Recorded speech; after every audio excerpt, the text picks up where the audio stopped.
Hi, welcome to my channel. My name is Sally and this is Sally Stitches and if you are a regular follower, you're probably like, well, Sally, didn't you just record 3 days ago? I did. But today is July 1st, 2024. And over the weekend, I made a lot of stitchy plans that I wanted to take a couple minutes just to go through with you. First off, this is a fun time of year because so many different people, places, things, there's so many things to do, and there's so many stitch alongs to join right now.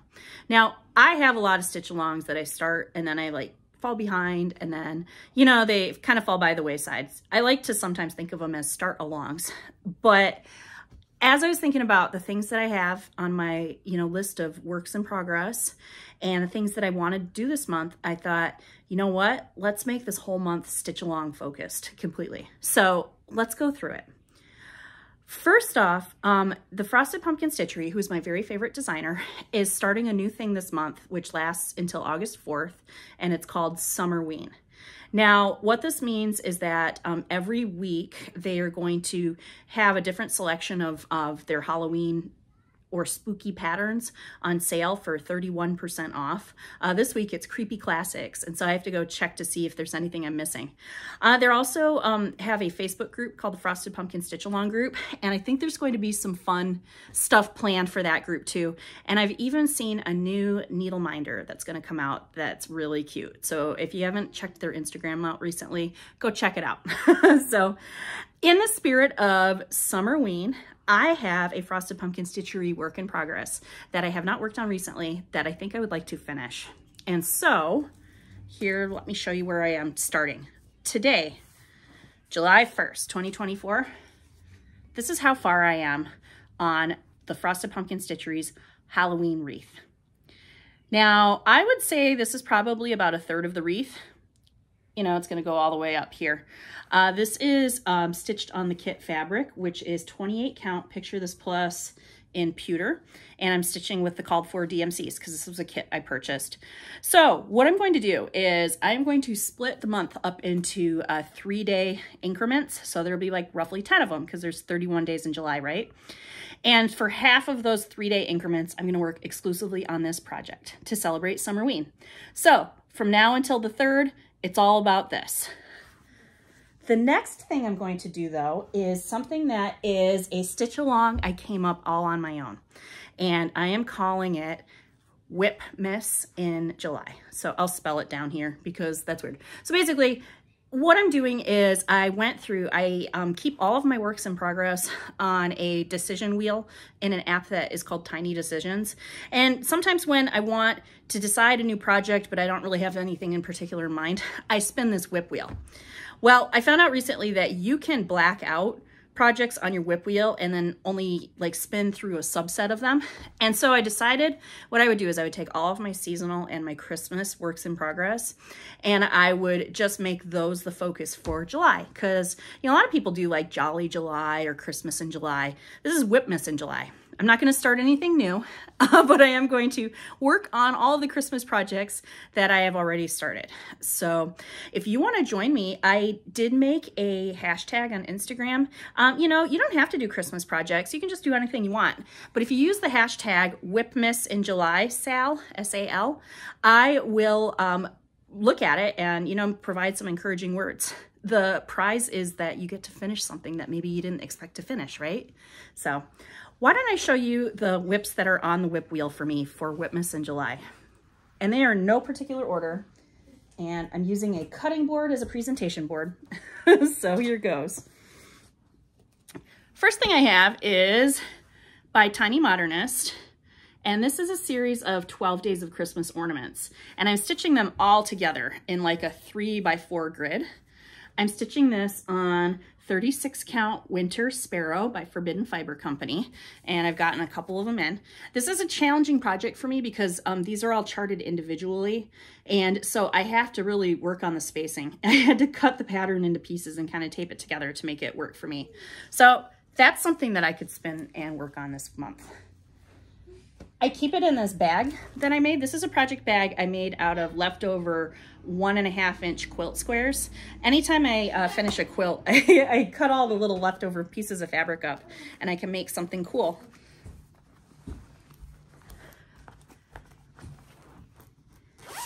The next project I have is a project that I started a couple years ago that I really have not gotten a lot done, and I've even left a hanging thread. And this is a pattern that was part of a event I took a year and a half, maybe 2 years ago, called Friend Stitch. And this was hosted by Cecilia of Heart and Hand Needle Art, and then I think Bent Creek. They worked together to make this pattern. And this is like a long, skinny Christmas pattern. And I worked on it on the Friend Stitch night, and then I put it away. And I never, ever worked on it again. And so that's going to be something that is on my whip wheel too. What is the name of this pattern? Hold on a second. It's called Glad Tidings Gathering Great Joy. And here is the whole pattern right here. Heart and Hand and Bent Creek collaboration. So I am stitching this on a mystery fabric that is a 32 count kind of taupe brown color. I think this might be Mocha by Fiberlicious Yummy Fibers. And so the bag I have in it is a bag that my friend Erica made. And it's a bunch of little like tatted collars. So it's kind of like a Ruth Bader Ginsburg themed bag.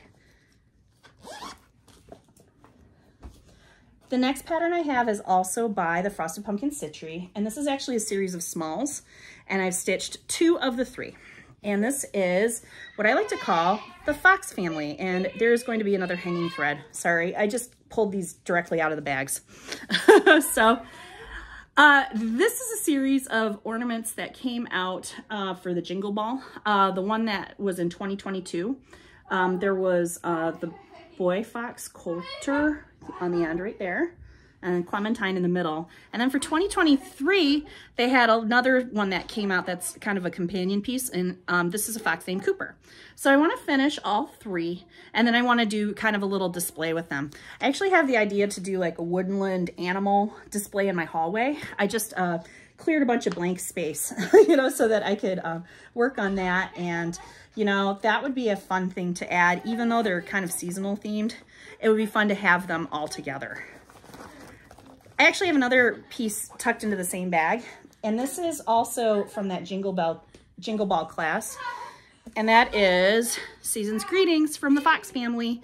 So this was a series of 3 Christmas cards. Each of the cards have the same pattern, but they were just different colorways. And then as part of the Jingle Ball class, we got all the finishing supplies.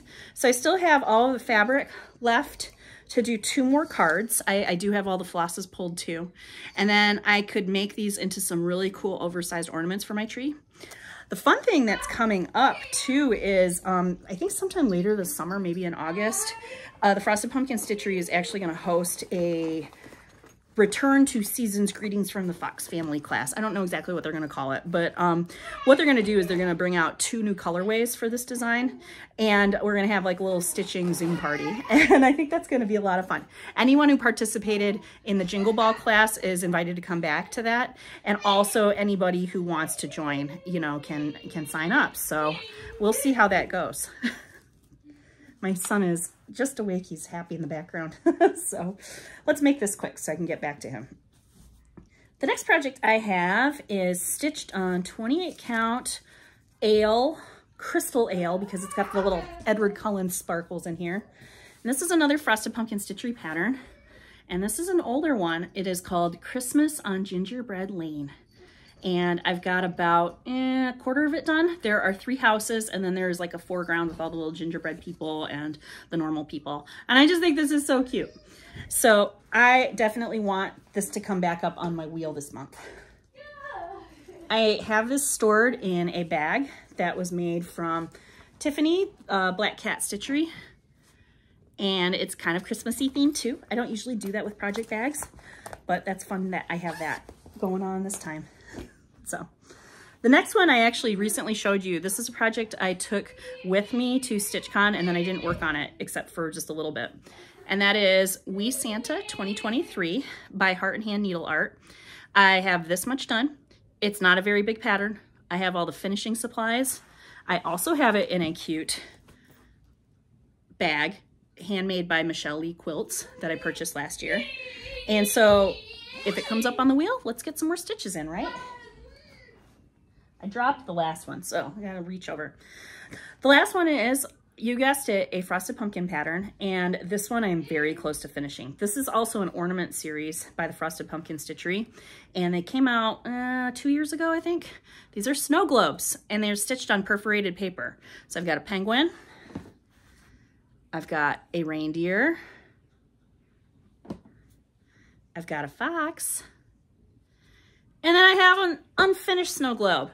And I forget what the animal is, but I do think it might be a teddy bear. So perforated paper is something that I stitch really slowly on because I tend to use like sewing method while I'm stitching. And so it's just been slow going.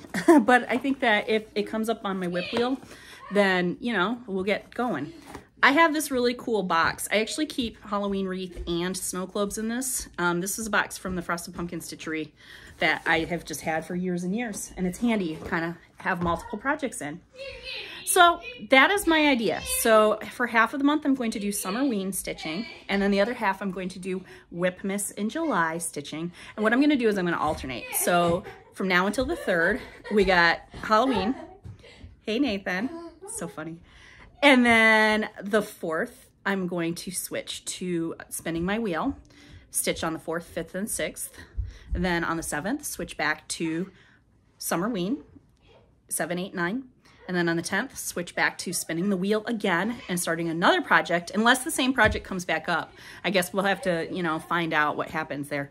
But we're going to flip-flop back and forth. So I'm going to have 5, you know, Summerween stitching time periods and then 5 Christmas whip periods. And I'm hoping that that'll really jumpstart maybe a finish or 2. I'd really love to finish that wreath, that Halloween wreath. I don't know if I can do it in 15 days, but maybe if I'm motivated enough, I can. So if you want to follow my progress, I will be posting regularly on my Instagram, both in my stories and on my wall. The hashtag I'm going to use for the wreath is going to be TFPS Summerween. And then the hashtag I'm going to use for my other Christmas projects is going to be WIPmas in July Sal. So follow along. But that's not it. I also have other stitch-alongs that I have been involved with that I'm going to go ahead and continue. The first one is also that Frosted Pumpkin Stitchery stitch-along. And this is the Arctic Animal Sal. And I've showed you some progress recently, but I am still on last month's animal, finishing it up. I bet you can guess what it is now. I'll just tell you, it's a walrus. And then the 3rd animal is going to come out, I believe, the 2nd week of this month. And so I'll be picking away at that too. And then I also found out that a project that I had kitted up also has a stitch along. And so I went ahead and hopped on. This is a stitch along that I believe is hosted by Abby of Top Knot Stitcher. And it is based on the pattern 324 by Works ABC. Let me see if I can get the pattern page out here without showing the pattern. I have this project in another one of the Made by Michelle Lee quilt bags that I think I probably purchased at the same time.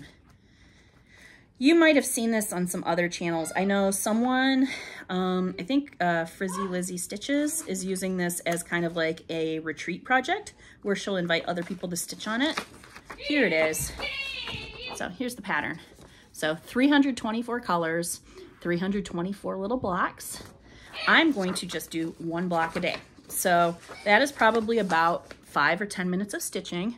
And, you know, so far, because I'm on day 6 of starting, I have 5 blocks. Whoops, just starting diagonally in the corner. And I'll put block 6 on today and then forget it until tomorrow. One thing that I am doing is I'm saving all of my little threads in a jar. And so that's pretty fun. At the end of this year to see how that jar looks. I am just pulling the colors out of my DMC master set just as I find them. And then if I find out I'm missing some colors, well, we'll just have to fix that, won't we? So anyway, I just wanted to take a couple minutes to talk about some stitchy plans. You know, other things I have going on this month. My daughter is starting driver's training, so I'll be busy driving her to driver's training. The irony of that, right? My son has started a summer school program that is like half days, and this is wonderful because it's an opportunity for him to meet his teacher that he's going to have this next year in the fall, and just kind of smooths out that middle school transition there. I'm starting a quilt. I don't have the materials yet, but Allison Glass is doing a stamp quilt, which is a quilt along that is going on until autumn. Now, when I get the materials, I'll make a post later, but I'm not going to do a full-size quilt for this one. I'm going to do a wall hanging. Each of the blocks looks like a postage stamp because the fabric that she has is kind of like got a scalloped stamp border, and then you can piece it around, you know, regular blocks to make some cool postage stamps.